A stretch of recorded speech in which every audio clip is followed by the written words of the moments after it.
Alright, so I'm going to show you my fireball trapper. So I have a tree, as one might expect from a build. Doesn't need to start as a witch, could start as a Templar or a Scion or I don't know, Shadow or something. You know, whatever. This whole center closure doesn't matter. It's really this outer edge that makes everything work. It is like elemental equilibrium from here around to here. Like that's the actual core of the build. So what did I do? I took a lot of fire damage nodes, Breath of Rime, or Breath of Flames, and Breath of Lightning and Static Blows. You know, I took these for shocking and shock duration, so shocks last longer and are easier to shock, because the shock is based off the duration of the shock, or the ability to shock is based off of the duration of the shock, and more shock duration makes it easier to shock mobs and they last longer, so kind of works together. So yeah, I have clever construction over here because I'm using traps. If you don't take this, just take it. Don't play a trap without clever construction. There should be like another node for this somewhere else in the tree, so you're not like forced into this. Like if you don't take this node as a trapper, your life is it's terrible. Like throw a trap and it just gets destroyed, and you throw a trap and it gets destroyed, and you throw a trap and it gets destroyed, and then you're out of traps and you're like, well fuck, I'm out of traps. Better use fucking Searing Bond or some shit, and then yeah. So just take the node, honestly. So yeah. And why do I do this? So I have, I have Skittering Runes and Whispers of Doom. So I have dual curse and overpowered curses. So I have +1 tabula rasa, kind of important. So I have ball lightning, right? It does stuff.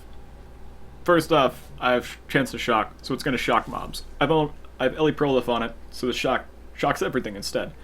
So ball lightning, Ellie Prolif, fine. Shock everything in the area, one hit. I also have elemental equilibrium, so now things are getting shocked, and they have minus fire resistance. Okay. I also have curse on hit, with quality, and a +1 tabula rasa, with enhance. So now everything's being cursed by enhanced curses that are way too strong. So flammability is like 38% fire resistance, and Ellie weakness is 57% fire resistance. Okay. So I have a ball lightning that simultaneously dual curses and shocks everything in the area. Bam. Shocked. Shocked, dual cursed, minus resistance. So it's like, all in all, it's going to be about 200 to minus resistance. So, how much damage is that? These are magic fire golems. They're pretty tanky. And gone. So yeah, the damage kind of high. I have a Searing Touch. It's basically best in slot for any type of Ignite build. I'm also using what's also kind of nice for a second 5 link. I could use a Doriani's Catalyst instead and drop AoE, chance to ignite. Yeah, whatever. I'm using a fireball trap, not a fire trap. So, fire trap, well, this is like 3200 top end. Ow. Why you gotta hit me like that? So a fire trap has, or a fireball trap has like 3200 top end. A fire trap is like, what, 2700 top end. But you can use Conk Effect with a fire trap because the radius on it isn't terrible. But then it goes to the proliferation radius, so, you know, whatever. The damage, fairly similar on the hit. However, Fireball Trap, first off, has free chance to ignite. Quality is ignite chance. And the trap damage, the 31% more trap damage, applies to any ignite applied by said trap. So, all these trap nodes, or this trap damage nodes, are all actually providing increased fire, or increased ignite damage. But then the gem itself provides more ignite damage. So the ignites are way stronger with a fireball trap than a fire trap.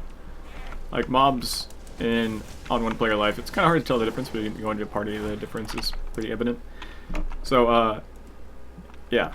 So, I have 2 skills. It's pretty boring to play, because I don't really do much else than that. But, it's pretty decent.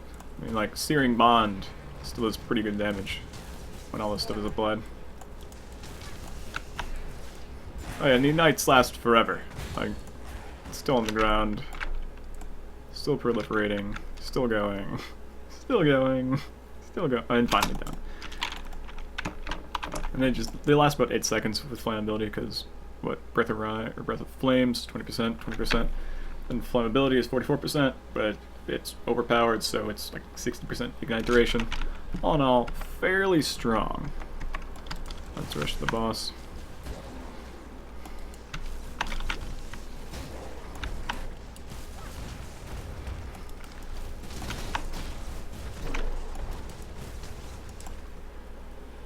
Goodbye.